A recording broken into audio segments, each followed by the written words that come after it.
ములుగు జిల్లాలోని ఏటూరి నాగరం మండలంలో కుండపోతగా వర్షం కురిసింది. తెల్లవారుజామున ఉరుములు మెరుపులతో కూడిన భారీ వర్షం కురవడంతో కొనుగోలు కేంద్రాల్లో నిల్వ ఉన్న ధాన్యం కుప్పలు తడిచిపోయాయి.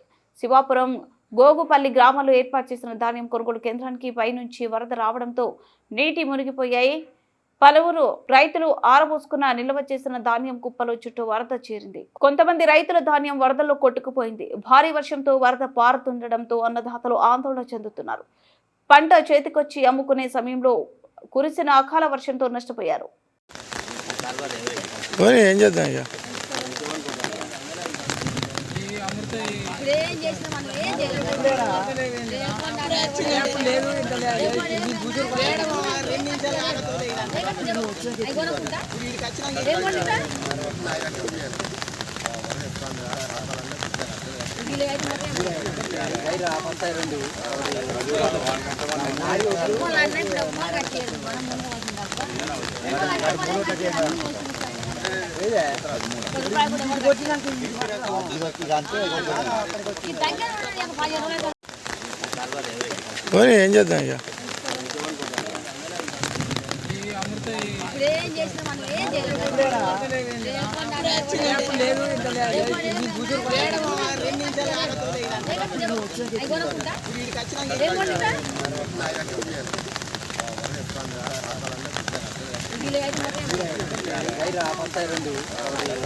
అంతే